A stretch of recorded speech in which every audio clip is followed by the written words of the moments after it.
Hello, everyone, and welcome to the Skill Link podcast, where we chat and get to know passionate content creators, competitive players, collectors, and all voices who make the Pokemon community incredible. Today, we have the mastermind behind TeamPokeColors. He is on a journey to collect them all. He's been a fan going at it for 15 plus years now. Rip it, keep it sealed, alt art, full art, holo, non-holo, you name it. He collects it. He comes to us straight from Pallet Town. It's TeamPokeColors. How are you doing, my friend? Going? Doing well. Glad to be here. Awesome. How are you guys? Doing good. Doing good. Honestly, I've been pretty hyped watching your videos, kind of, because I'm newer to the I've watched Pokemon card, opening videos and things like that before, but I'm kind of newer to the more technical side of things. And so I've been catching up on your content, kind of getting myself a little bit more familiar with the sphere.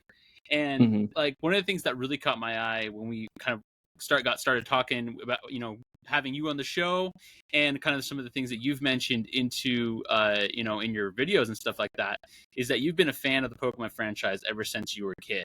So we were just kind of wondering, kind of get started, what got you into Pokemon, and like, was it the anime, the cards, the games? Yeah, so it really just stems back to like my early childhood. I remember growing up, I was really big into the EX era. Like, that was my era growing up as a kid. And it was one of those things where I always had Pokemon cards in the house. I don't recall ever remember like opening any packs. I just always had the cards around. So I don't know if they were, given to me, or if I actually went to the store and bought packs, but there's specific artworks that I have vivid memories of, like from my childhood collection. I think it's from like EX Dragon Frontiers, and I did have the like Delta Species Dragonite EX.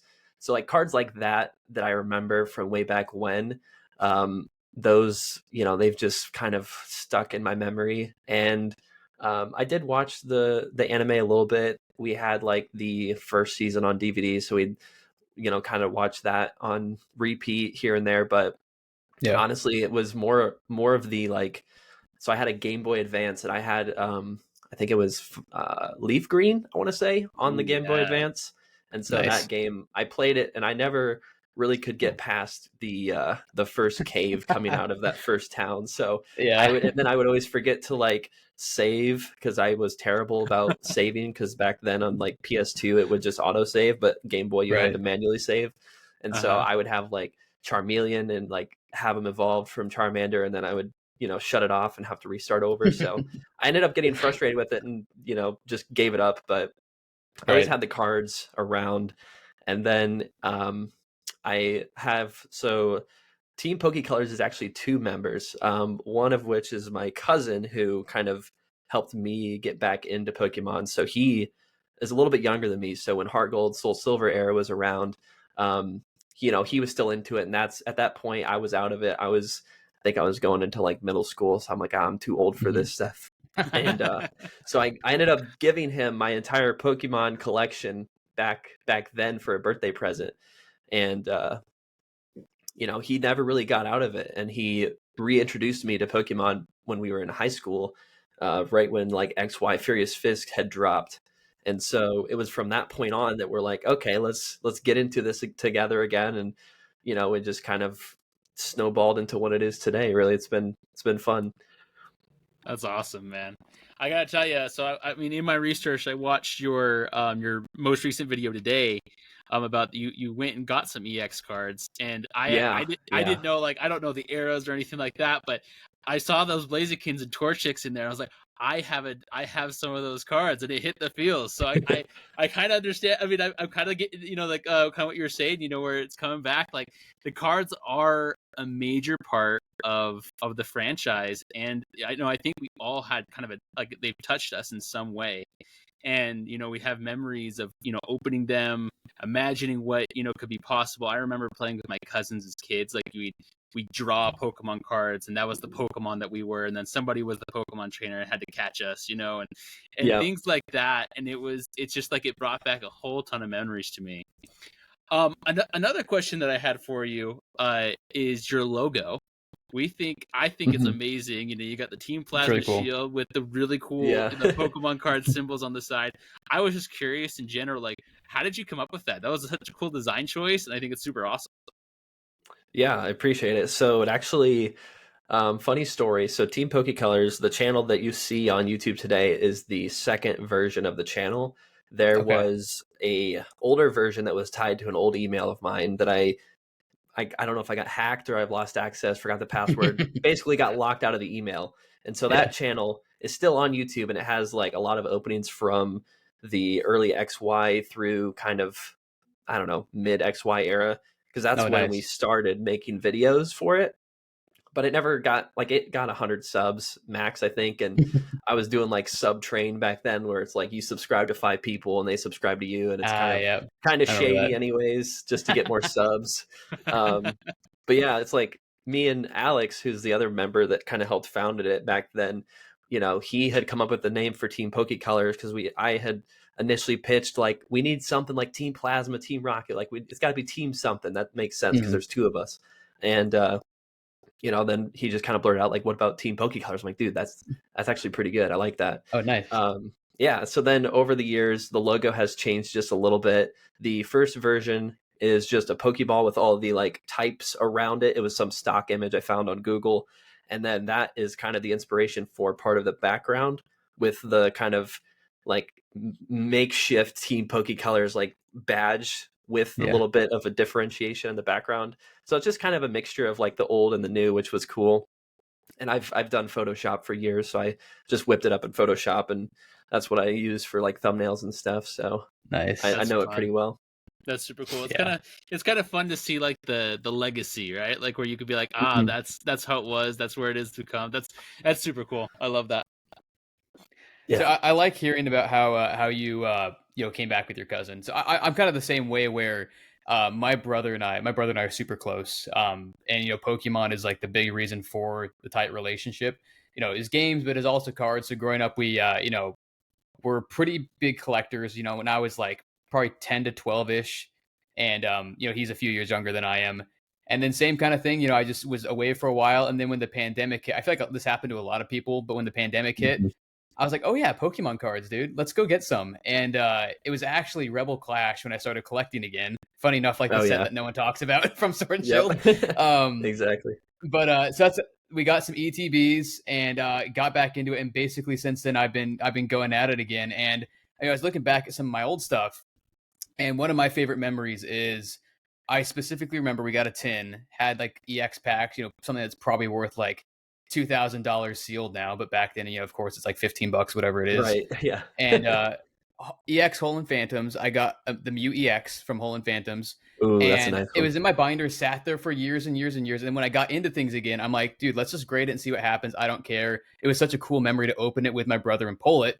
Dude, it got a 9, which Oh I could wow. not believe. I was like, there's no way. But hey, it did. But then a couple years ago, my wife and I had to move across the country. Her family's from out east. A lot of expenses with that, and unfortunately, to kind of go towards that, I had to make a really tough decision to sell it. And Mm, very sentimental to me. And then finally, a couple of weeks ago, dude, I came across a good listing on eBay and got it back. Not the same one, but there we I got go. the That's yeah. awesome. It's a pretty clean copy.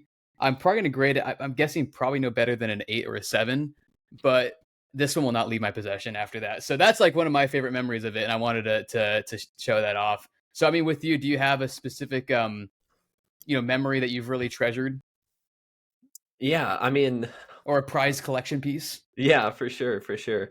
So over the course of the years, like I will say, I got like pretty aggressive into collecting in like mid 2019, which Yeah. was perfect timing because at that point I was working on reclaiming everything because at that point I had nothing. I had sold my entire binder before going to college. That was 2018. And then, Ooh. Yep. I was like, okay, I sold it for like $400 and it was like a lot of the black and white XY era cards Oh, nice. and a good mixture of vintage and a lot of EX era like EXs too.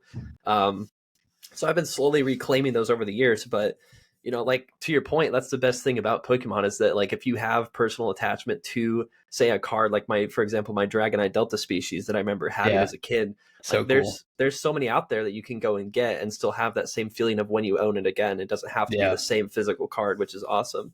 Yeah. But yeah, I was gonna say, I remember like confessing to my brother. I was like, dude, I'm sorry. Cause I told him I graded it and he was so hyped for me. And I was like, we were moving. It was so expensive. I had to sell it. I'm sorry. He's like, dude, it's okay. You don't need to like confess to me like you did something wrong. He's like, just watch eBay, see if you can find a good copy again, watch TCG Play or whatever. But yeah, no, anyways, didn't mean to cut you off, but yeah, that's funny. Arceus, forgive me for I've stolen a Pokemon card. Right. Badoo, forgive me, someone. Yeah. But like to that point, you know, being able to buy like the artwork pretty much has probably been the most fulfilling thing. And I've made some very bad trades, especially from 2019 to now. For example, I owned the infamous Latios alternate artwork from Team Up. And at the time when I traded, it was like $110. Like it sat at $110 for the longest time because that's what they were worth then. And at that time, Shining Fates had dropped, and I'm like, all right, let me trade this alternate art for $100 for some baby shinies from Shining Fates. Looking back, it's like, shoot, I shouldn't have done that. Not to mention all the sealed product that I opened, especially back in the day. Like I remember this was the summer 2019 before everything took off. I opened a Team Up booster box, an Evolutions booster box, both of those for $100. And seeing what those things go for at the height of it all sealed and still now sealed, it's kind of crazy. It's like, shoot, I should have kept them sealed.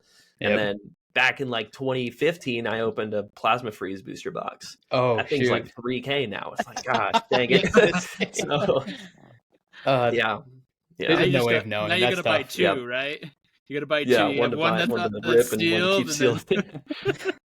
If you can find two, that's the issue. Exactly, that's the point. Yep. Yeah. So cool, I've had a lot of fun, like buying, selling, trading over the years, but it can really mess with your head if you're really focused on the monetary value. So I've kind of like tried to not focus on that so much.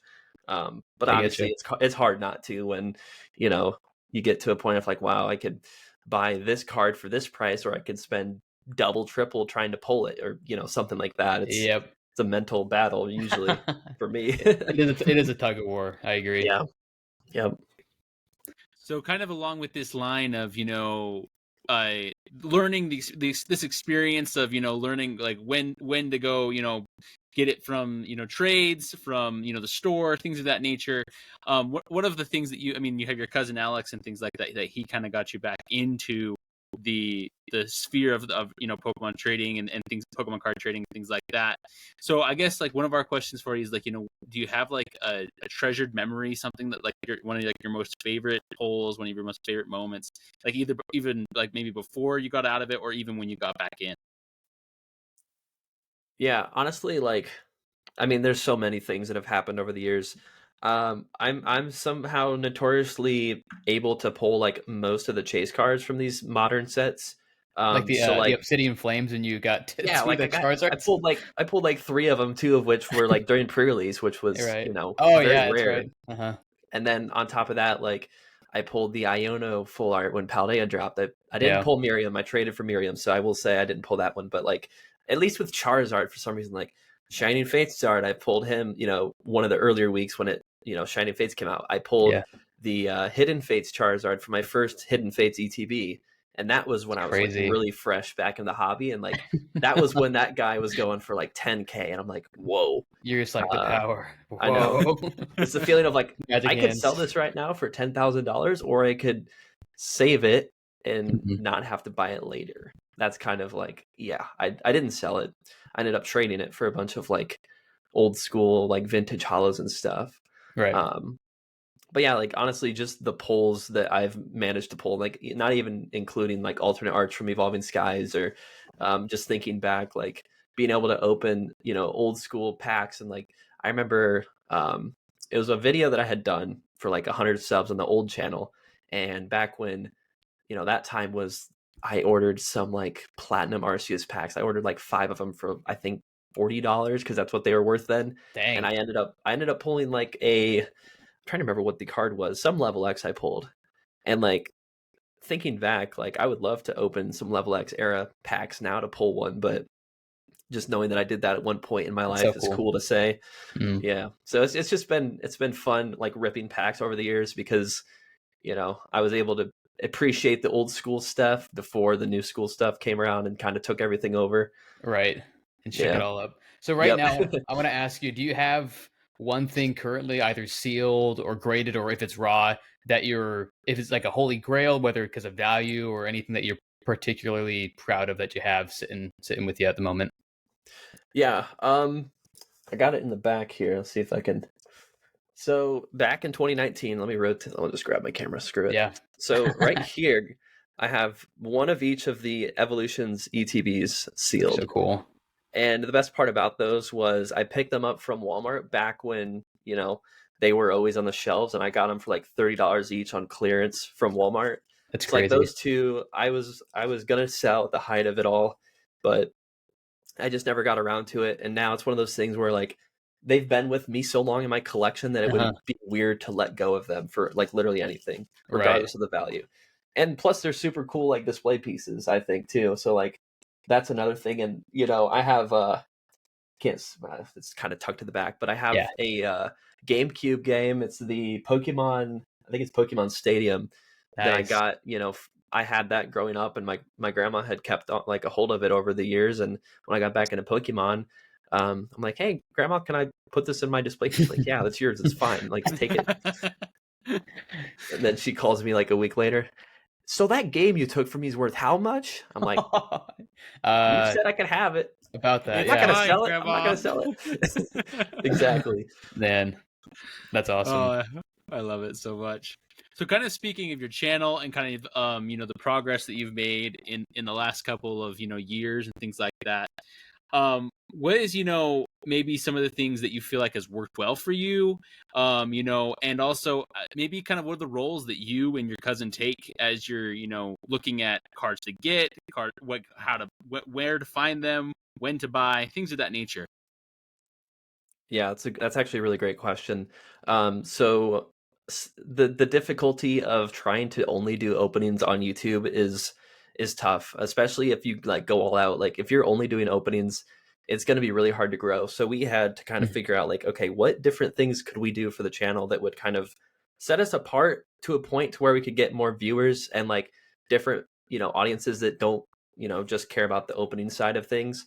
And this was when we were really small, so it didn't matter as much because now I kind of have to be careful of like what videos I make. Surprisingly enough, like it's still an unreal thing to be like, oh, if I say buy this card, I could possibly have enough influence to manipulate the market, maybe just a tad bit. But like I have been called out for saying, oh, you're just trying to catch a fat bag because you have these cards in your collection already. And I'm so like, ridiculous. okay, buddy, you missed the point. But yeah. Never so once like that. Next video, pull out your Ancient Mew. This card, everybody.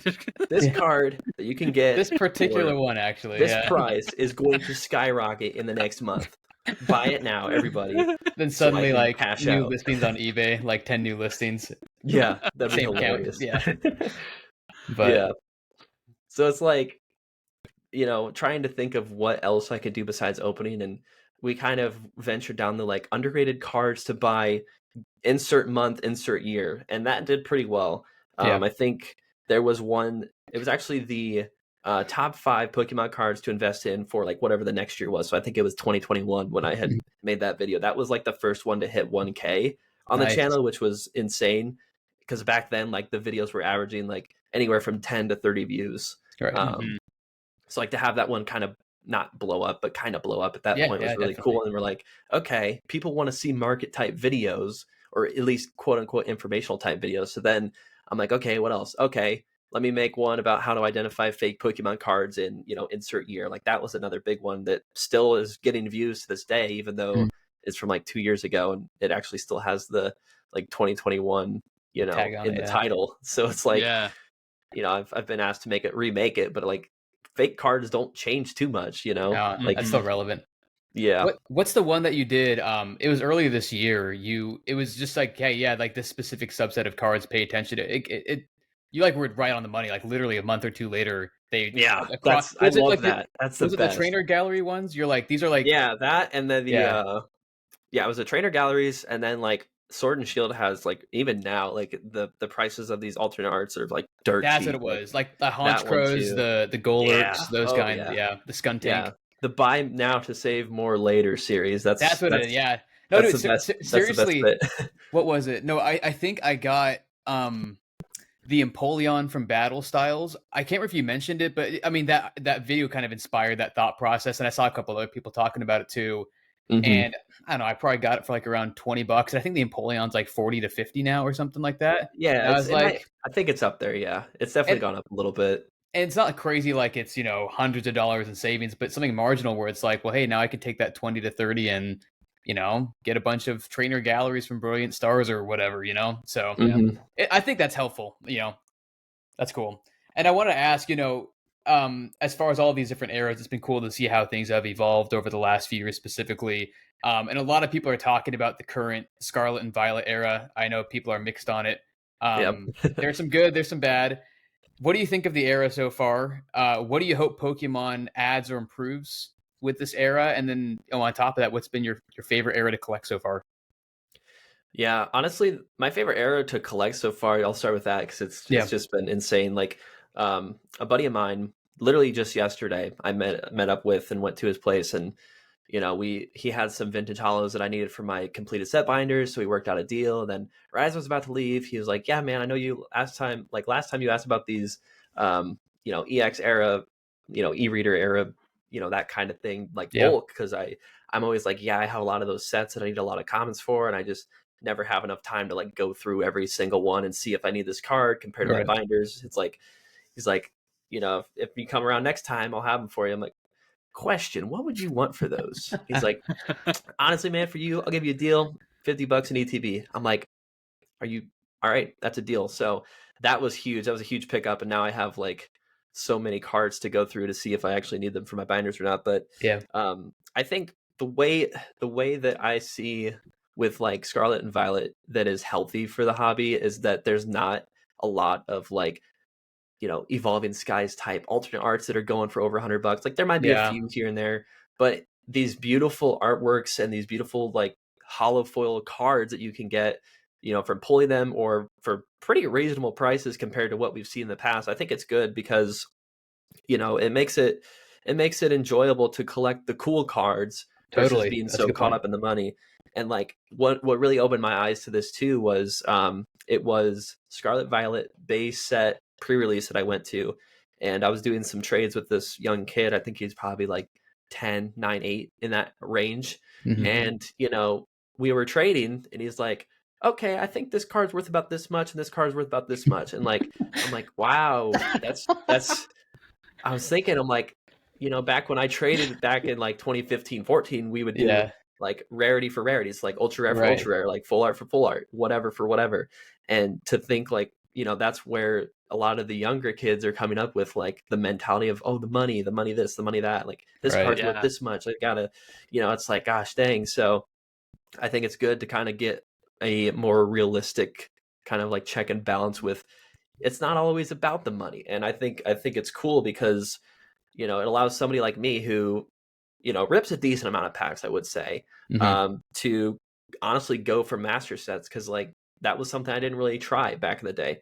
I would try to go for completed sets, or I have binders for completed sets of older sets because they're only like 100 cards or, something small, not like 300 or something ridiculous. But now that they're throwing in 2 reverses, I'm like, well, might as well go for a master set if you're going to open packs. So it's been fun to like fill out the binder in that aspect and do some trades, and, seeing that these like special illustration rares are going for $20 instead of 100. It makes it a lot more fun to collect because you're not breaking the bank as bad as if it was like Evolving Skies 2.0 or something. Right.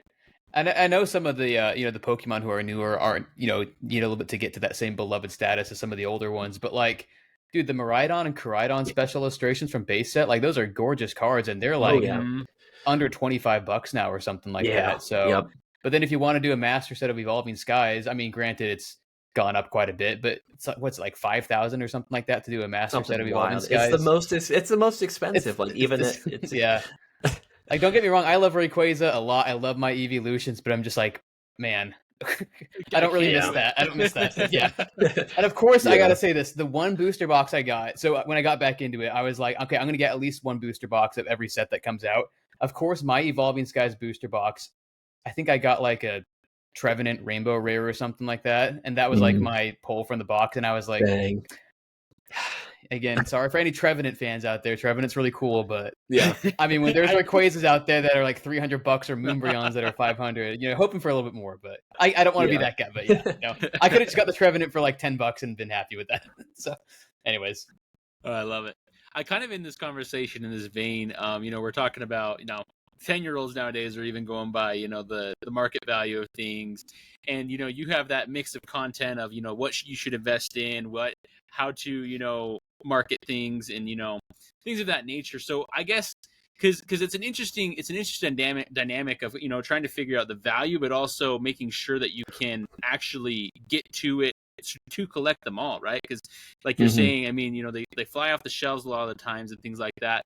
So kind of what advice and what ways do you kind of perform your research to be able to know kind of beforehand to get jump on an opportunity, to be able to know the value of certain cards, to know maybe this isn't, like, for example, your display there, like you said, there's a lot of them there that you could get rid of, but you don't, because it's something of sentimental value. So like, what are kind of some tactics and things that are like that you use to be able to kind of research the scenario, the environment, if that makes sense?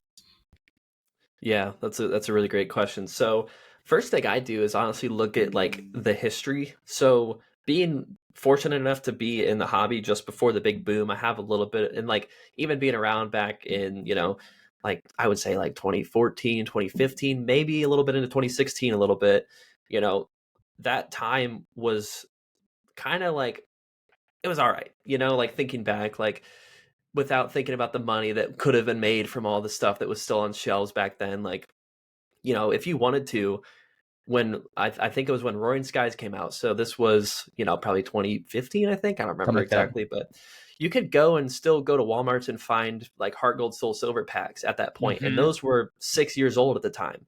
And the old sets, you even at that time, you could still buy like EX era booster boxes for $100. So thinking about that, and I try to like, let people know about what I think, because obviously I'm not going to be 100%, but a lot of the like predictions that I've made for certain cards and like special types of cards, for example, like I made a video about Pokemon Prime cards because I was just browsing TCG Player, and that's usually what I do. I just go look at the graphs and I'm like, okay, this is interesting. Why are primes going up? And then you check and see that most of them are kind of going up. So it's like, okay, yeah, this might be a good time to buy some of them now if you want to get them before they get hyperinflated or, whatever happens. Like, you never know. Like it just takes one, PokeRev type person to say, I'm going to go buy all these cards. And then everybody jumps on that boat and they all, skyrocket, and they're at $100 a piece for years to come. So it's like, before that kind of stuff happens, not saying PokeRev would obviously ever do that, but there are types of people out there that want to, catch a fat bag, quote unquote. I'm trying to like help myself as well as help others get the cards that they want, like visually and like artwork wise, so they don't have to spend over $100 for like an alternate art if they want. Or, if there's certain cards that maybe you've been holding off on because you're like, oh, I'll get it when it goes down, and then it goes right up. It's like, it's like hard to gauge really. And it's so fluid with every card and every subset type that unless you're watching graphs and charts every day and like, kind of into it every day, it's really hard to catch some of that stuff. So I kind of look at the past and I think, okay, looking at, for example, Scarlet Violet, if I want to keep anything sealed from this era, it's going to be more or less some of these like special collection boxes that maybe didn't get so much of a print. Like I don't have one currently sealed, but like Pokemon 151, Ultra Premium Collection, maybe, but it's hard to say because they're still actively printing the set. And the best tip if you're trying to like get any of the newer cards is to wait like 3 months. I think is 3 to 6 months is kind of the perfect window to buy singles.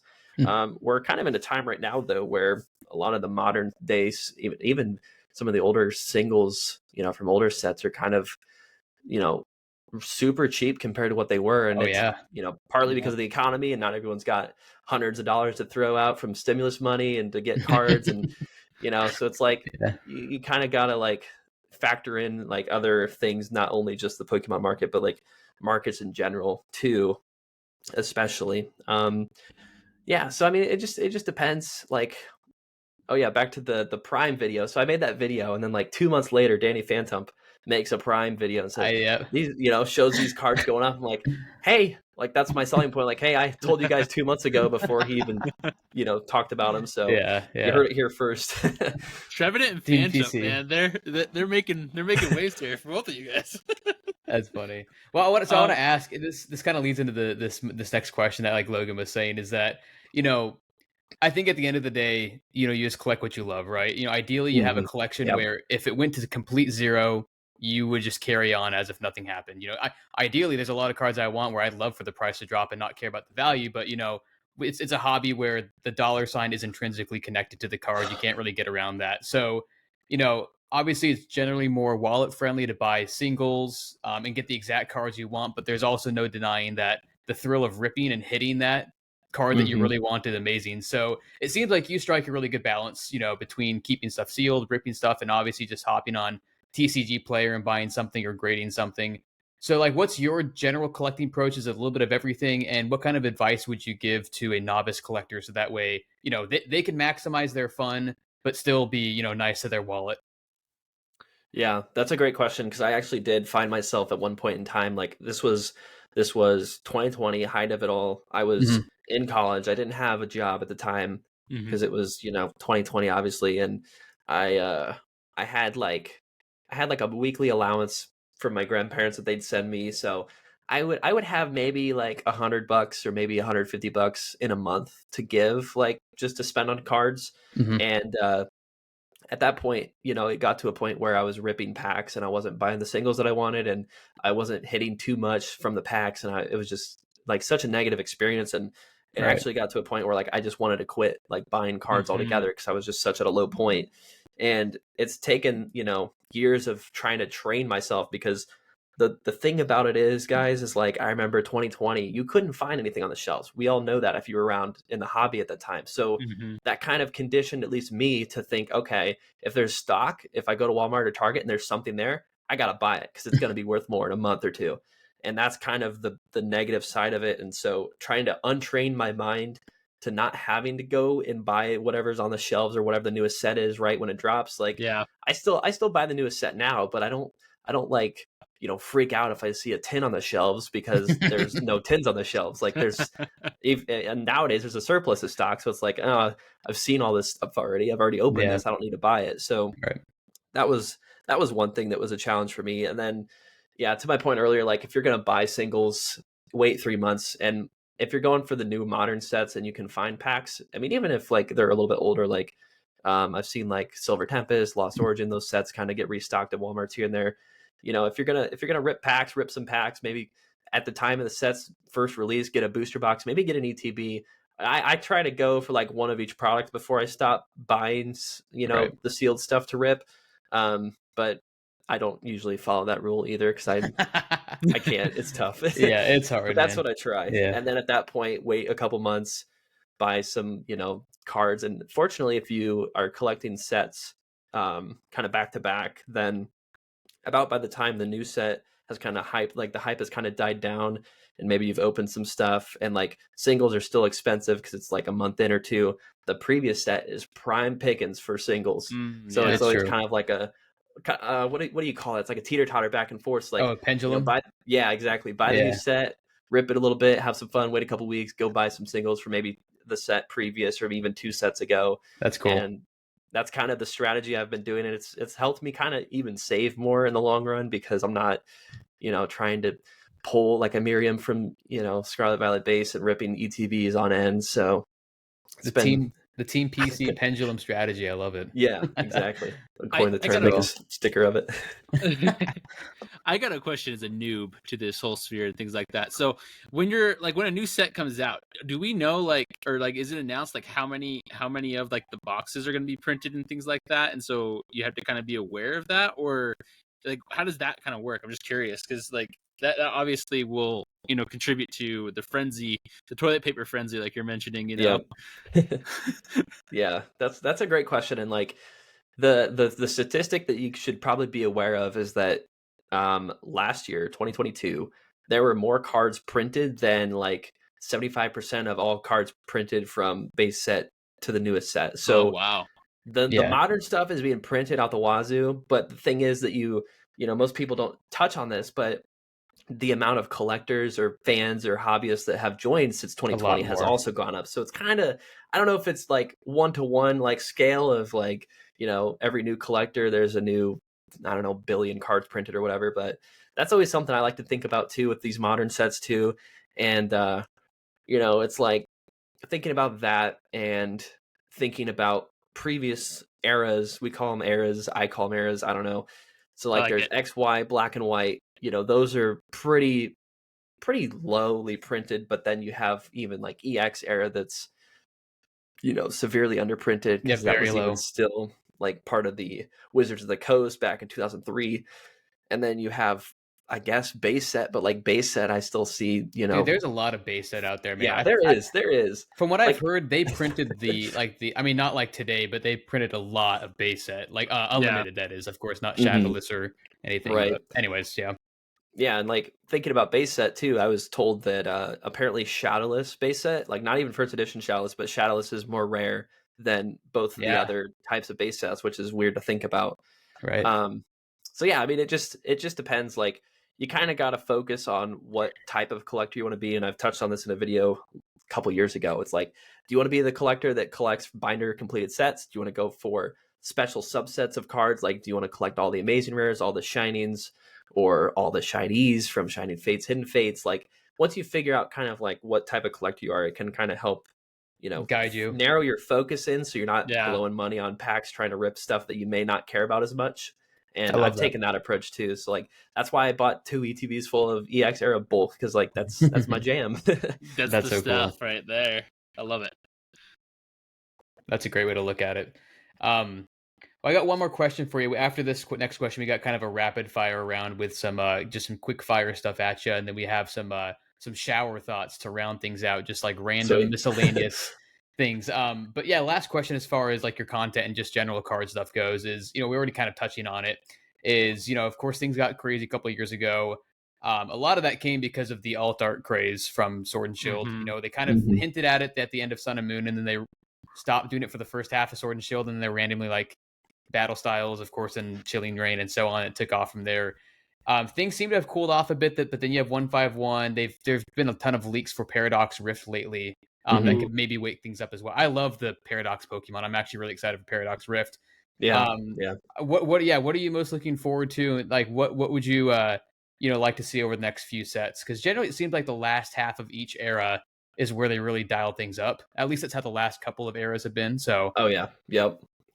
Yeah. I mean, so it's cool to see the paradox, kind of the ancient and the future, because it's very similar to, something I kind of first got into with like Primal Clash. They did the yeah, kind of alpha omega ancient trait cards, Mhm. and those those are are so very, very like similar. And they kind of did it with the fusion and the battle styles, strike, future, rapid strike. I don't even know, like battle, whatever battle styles Rapid tried to do fire. for the yeah. for the TCG, like that Uh-huh. was cool, but like they didn't do a whole lot with it, visually, and it's Right. cool to see what they're doing with Paradox. I think what we need is like we need an evolving skies to generate some more hype, but not so much that the cards are like severely unaffordable. So Yeah. I mean, we're in the like EX era 2.0 because it's the small EX, so they're hinting, and like they're hinting back, and we kind of got a taste of that with Celebrations. They reprinted some of the old school cards from the old school EXs, and looking back, they did Team Rocket for the base set era. EX Team Rocket returns. I think we're due for a Team Rocket set. I think that That'd would be be cool, sweet. man. Ooh, yeah. And not only would that get like Some older hype. collectors back into it, maybe if they're out of it because there's no money in it, or just us fans that have So been waiting dumb. for something like that. Like I think Right. that would be really cool. So hopefully, if they ever watch this or if they ever watch any of my videos, hopefully they They do hear us that, out. because that is going to be a cash cow like no other. Like imagine Mm-hmm. EX Team Rocket Strikes Back, like I don't know, whatever you That'd call be it. cool. Yeah. Come That'd on, be insane. Nintendo. Like Come on. Yeah, please. like a Team Rockets Houndoom EX or something, and then just some Oh crazy yeah, illustration like rare. I don't bring know, back man. Dark Pokemon too. Like Yeah, yeah. Yeah, That's why I that'd like be sweet. during for celebrations. I know they're like dirt cheap right now. Maybe one day I'm sure one day they'll go up a little bit. But like the promos for the tins, like the light toxicity, but it's in the style of the old Neo sets or the like the Mimikyu Delta species. Like I love those. Like I I completed celebrations. It's very affordable now, which is cool. Yep. But those are honestly some of my favorite cards that they did. If they brought back something like that, but with some of the newer Pokemon that didn't get that treatment, would be super super fun. So. Yeah, and they're kind of doing that with 151. I don't know if you guys know this or not, but there's 2 different foil types of like the special foil energies you can pull from 151. One of them has like these clear orbs that's more of the modern foil, Yeah. and then the other type is like the fuzzy orbs that look like the the Neo era foil, like old school stuff. Yeah, you're right. They're doing that with the promos too for some of the boxes, so maybe they're hinting at it anyways. There you go. That's awesome. That'd be sweet. That's super cool. All right, we're gonna slip into a rapid fire round. So these are just kind of the off the dome, answers really quick. First and foremost, X and Y era or Sun or Moon era? XY. That was easy, right off the hip. Yeah, that's where I started pretty much. I guess a subset on that. Do you have XY one that if just first one that comes to mind, XY set that you could rip for the rest of your life? Probably Primal Clash. It's got enough variety and a lot of new art that you can't go wrong even with the commons. I'm a sucker for Hoenn, so. Is that kind of when they started like printing big? I was just curious. Like, is that when they started kind of printing more and things like that, or? Primal Clash was printed quite a bit. It was Primal Clash, Roaring Skies. Those were like the most printed, I think, from the middle XY era. Mm-hmm. I wasn't into the late XY era because that's kind of when I got out. Like Ancient Origins came out, and I was just not into it at that point. So I kind of only know like a very small window within the XY era. But yeah, I think like Steam Siege was severely printed back in the day, and it was always like nowadays. Yeah, you can still see it now sometimes. Like Steam Siege was probably the most printed, I would say, and then maybe some of the break sets, and then I don't know, like XY base through probably Furious Fist was probably on the lesser printed side. But in the grand scheme of things, like probably all of XY era. I don't know this is a true statistic, but like I would maybe put money on the fact that like one XY era set might not even come to like a third or even a quarter of what a modern day set print run sees. Yeah. So I think it just depends. All right, next rapid fire one. Favorite Sword and Shield era set? That's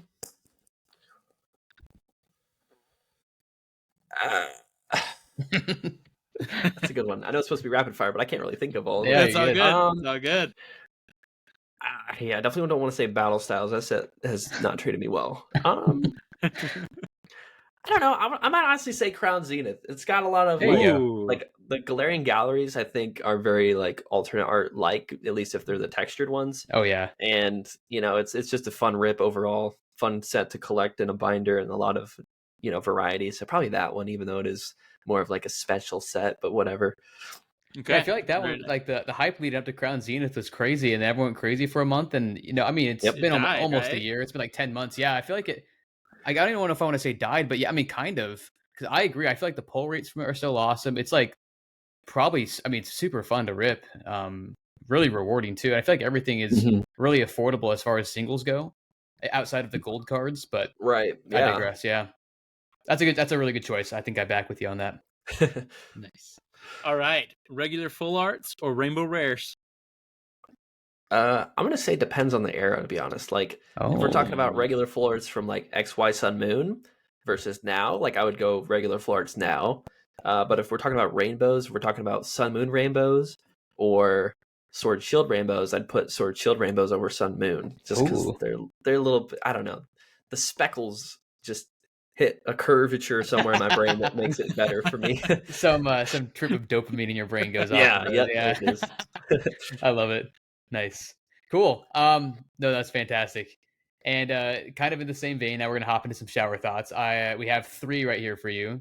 I got the first. So this isn't necessarily related to cards. I know you recently streamed playing through the DLC of Scarlet and Violet.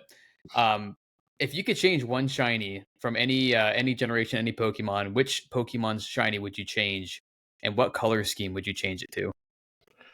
I think so. My two favorite Pokemon, obviously Latios, Latias. I think Mm-hmm. the red from Latias to being gold makes sense, but Latios going from like blue to almost like a duller gold blue, kind of weird. I don't even know what color you'd call that. Like, I think it would be cool if they did that and kind of reworked his shiny because Latios, you know, in terms of shiny factor, like if it was like black, kind of like Charizard, I think that'd That'd be be cool. sweet, Ooh, yeah. like a black Latios and then a gold Latias, so they have a little bit of a contrast between the pair versus like a beautiful gold Latias shiny, and then you have like a dim, dull, my shirt color blue Latios shiny. Like it Yeah. doesn't make sense in my opinion.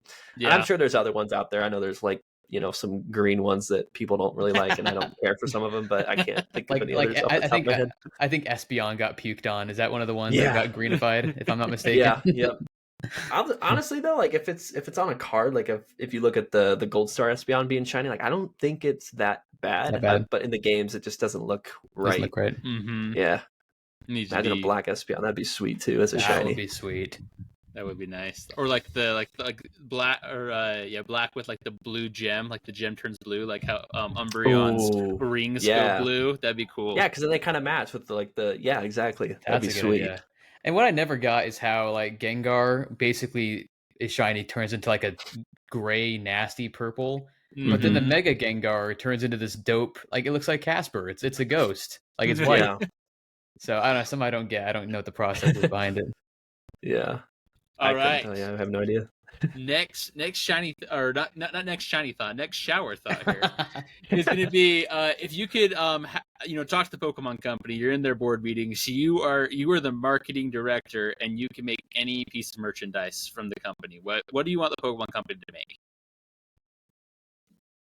Wow, that's a great question. I think I don't know. I think we need more figures, I think. Oh And not yeah. like the ones that you can buy from the Pokemon Center, but like the ones that would come in our special collection boxes that we get here. They're Yeah. like I have on my shelf back here the shiny Rayquaza from that like Hidden Fates Ooh. box that even has like a little card holder so you could even display a card on it. Like we need more unique cool stuff like that. That's a little bit bigger but still comes with packs and stuff. And Mm-hmm. we got that kind of with celebrations with the Pikachu VMAX, but there's no Right. like card holder, so it's just kind of sitting around, which is cool. It's fine. But Yeah. I think figures are super cool and like, you know, they make for good like desk pieces or backgrounds for any videos. Like I don't know, I don't see enough figures, and if you do, it's those like super miniature ones you find at flea markets that are usually bootleg. Uh-huh. Not Dude, real anyways. I feel like there could definitely be a nice market for that because I have like the little Arceus one that had like the art. It's not like an alt art, but it looks like the Arceus V. Yep. It looks like an alt art. And then I have like the the Zamazenta one from Crown Zenith. If they made like some bigger ones, but like with more Oh detail, yeah. because like I'm also a big Star Wars fan. They have Yeah, some like same. insane like roadshow like $300-$400 like Darth Vader or Anakin ones that one day I would Yeah. love to have, but they're like good size and they're crazy detailed. Dude, if Yep. they had like a Zamazenta and like its shield is cracked and it's got like these crazy teeth or something like that, dude, I would like buy that for sure. Oh Like, yeah. even if it's like $100, $150, like a cool, whatever Pokemon. So that's an untapped think- market. Yeah, I think for like sure. really cool coins, like really intricate metal coins would be really cool too of like the different Pokemon. Like maybe like the box legendaries, like one side's like Groudon, one side's Kyogre, one side's Yeah. that'd be really cool too. I like to collect coins, so I think that's one of my cool. votes there. Yeah, coins would be sweet. Last but not least, if you are also, so you're in that board meeting, you're in the marketing stuff, you're also invited over to the art direction for a new set of Pokemon cards, and you get to design your own Pokemon card. Which Pokemon are you designing? Which eras are you going to be, referencing, kind of like emulating, kind of what are you doing, dude? Yeah, that's a good question. I've never even thought about what I would do in that situation, but honestly, off the top of my head, I would have to go back to like the EX era kind of card style, because like if you show anybody a Pokemon card, at least from nowadays, they might not think that it's a Pokemon card, but like back in the EX era, or even like base set through pretty much up until like Black and White, and they changed it for full arts, I would make like a almost like a Team Plasma, but with like, I don't know, like a Team Plasma card with the little badge in the bottom section, but then have some sort of like shining foil from like the Neo era type foil on Nice. some like crazy, like probably Latios doing some like weird, spiral stuff. Like I think they they need to bring back plasma or something like that with like, a team something. Like Team Rocket would be perfect for the EX era that we're in now, but imagine, man. Oh, that'd be so sweet. That'd be pretty cool. That'd be awesome. I love it. Nice. Good stuff. Well, hey man, we really, really appreciate it. I love your content. Like we said, it's been fun to have, Logan's been going through it. I've been watching stuff for a while now. It's clear that you really know your stuff. And what makes, specifically, whether they're collectors, openers, to watch for me on YouTube is someone who's just super genuine about it and they're passionate about it. There's no ulterior motive. They collect because they love it. They appreciate the artwork, they appreciate the hobby, and that shows through in your content. So we're super excited to see where you guys go from here. Again, I know that I've seen that you guys have grown a lot over the last even year or so as far as your subs go on YouTube, which is I'm sure is super exciting to see. Oh, yeah. So before we hop off, do you have any words of wisdom to impart upon us mere mortal collectors? I mean, I wouldn't say you guys are mortal collectors. We're all on the same playing field, There you go. But yeah, honestly, like at the end of the day, don't spend more than you can afford to spend. And if you're ripping packs, try your best to rip a considerable amount without breaking the bank, because it can get very expensive to rip packs. Even nowadays, like they've kind of increased the prices of ETBs of like $50 instead of $40. So stuff's going up and everything is everywhere, of course. But, don't try to get so caught up in the money side. Just collect the artworks you like looking at and have fun with it, because if you're not having fun, then what's the point of it all? I love that. And even to the point we made earlier, like if you collect what you like and if it ends up going to zero, at least you like the look of it at the end of the day. So that's what I've been doing for the past 2 years, and it's been fun. That's good stuff. Love it, man. Perfect. Well, hey, again, we appreciate it. Before we sign off, do you have anything you can tease for anyone? Anything you want to plug? Where can people find you? Anything like that? So I mean, I'm on Twitter pretty actively. So if you want to actually chat with me, I'm on Twitter, just at TeamPokeColors. And then obviously the YouTube channel, TeamPokeColors. We have an Instagram. We don't really use it though. It's just kind of there. If you want to follow it, go for it. But I haven't posted to it in a hot minute. We have a TikTok too. I was grinding that for a couple, about a year or two, and it's got over 10,000 followers, which is cool. But wow, it's funny because I'll post a video and it hits 200 views. I'm like, all right, this is not worth my time at this point. So the TikTok algorithm isn't a fan of me right now. So I've just it's there if you want to follow it. But if you really want to talk, post a comment on a video, head over to the community page. I reply to pretty much everybody's comments, and then pretty active on Twitter as well. I post usually stuff I'm doing, cards I'm buying on Twitter before you see them on YouTube, even if you might, I might not even show it on YouTube if it's just a random single here and there, but Twitter's where I'm at. So come on over, say what's up. Love it. Awesome. Cool. Well, there's his stuff. Be sure to follow and sub to him on the appropriate platforms. Also like and sub to us. We're going to be pumping some stuff out. 100%. We'll be, we're on Spotify, we're on Apple Podcasts. So for anyone listening out there, you can find us there as well if you prefer to just listen, or of course you can watch us. We're also going to be going live over the next little bit. Logan and I do hardcore Soul Links. So for those listening, we're going to go live soon playing some games. But until next time, this is Josh and Logan with Skill Link signing out. See you guys. See ya. Thanks again.